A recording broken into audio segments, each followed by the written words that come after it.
Let's queer up lesbian culture. Aqua Foundation holds conference about breaking the stigma on HIV/AIDS for lesbian, queer, and trans women. It's June 1981, and the first reporting begins on a mysterious new gay healthcare crisis is starting to be whispered about. It was what would later be called AIDS. In no time in LGBTQ plus history has our community faced a medical, emotional, and societal challenge like it. One of the common reports of the last 42 years of HIV/AIDS is shame of those who have it and those in our society on their attitudes towards those who have HIV/AIDS. It's called stigma. The Aqua Foundation for Women hosted a conference on Saturday called Break The Stigma, an HIV/AIDS Conference for Women and Femmes. The day-long event had workshops, speakers, panel discussions, and more for lesbian and queer women, trans women, and allies.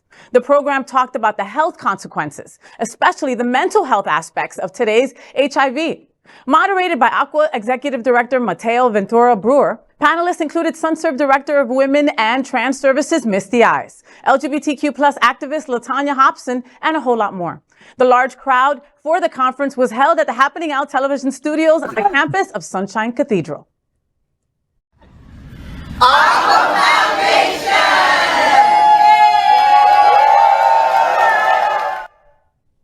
It's crazy how all these years later that stigma still runs true, right? And even in our community, we've got so many issues going on inside our community, right? But events like this, thank you to the Aqua Foundation for doing this. Thank you to Sunshine Cathedral again for hosting such an incredible event. You know, women are women, period, right? You're a trans woman, you're a queer woman, you're a lesbian woman, you are a woman. But the reality is that not all women feel that way, right? And events like this will help educate the women that are far behind the times, that are not living in 2023, where people are living and thriving with HIV/AIDS. All the same education that maybe you learned back in the 80s doesn't even exist anymore. There are so many new things that have happened, and you know, people need to get educated about it. So I think that this conference was so important. I love that they had LaTonya. LaTonya is a leading voice when it comes to lesbian and BIPOC community. She is just an incredible person. Misty Eyez, that you know, is a friend of our network and does so much for women's and trans issues.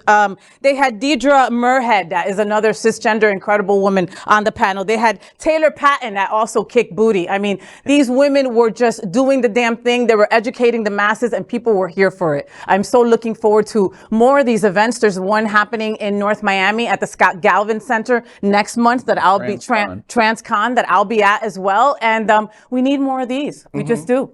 And in a time where HIV and AIDS and most of the talk around medical care centers so many gay cis men, this is a beautiful, beautiful opening of the conversation that it not only affects gay men, people, it affects women as well. And we can get on board with progressive education around this.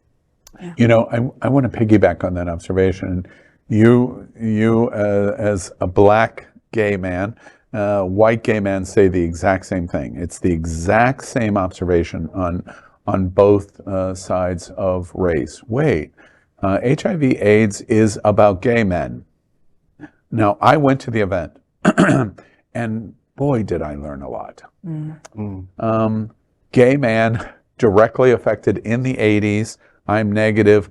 But it talks about stigma. It talks about the guilt, survivor's guilt of not transacting HIV and AIDS.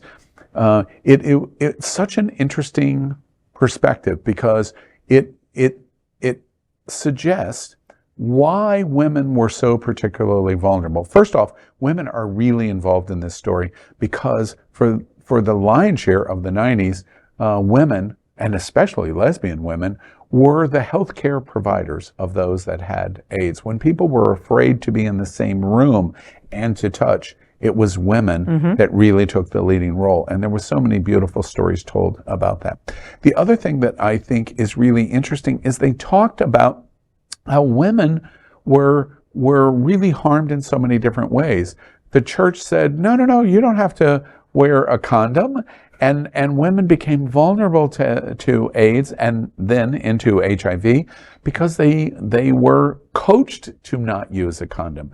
And today they're coached not to be on PrEP, which is completely antithetical because you don't know what the male component Is doing, is doing yeah. in the relationship. No idea. And it is an example of the misogyny that our society has in spreading HIV in the women's community. And really, I thought that was a beautiful message. And the other thing that was really super interesting to me is Aqua Foundation for Women is so critically important for our LGBTQ community. First, they're the only nonprofit in Florida that focuses on the women's voice of the LGBTQ plus community.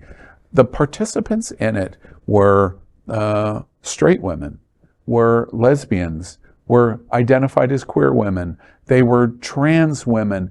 There were various representations of color, Latino, Black, white, Caribbean representation, all under Women and Femme.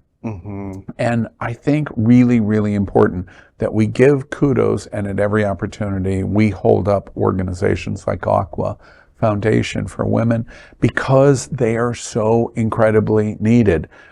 A male-centric organization talking about stigma for HIV and AIDS is different than women talking about it. Completely. I can't do it. Completely. And the leader is a man who speaks for women, okay, and has never been spoken that, like, Aqua Foundation for me has never spoken to more women than it has now.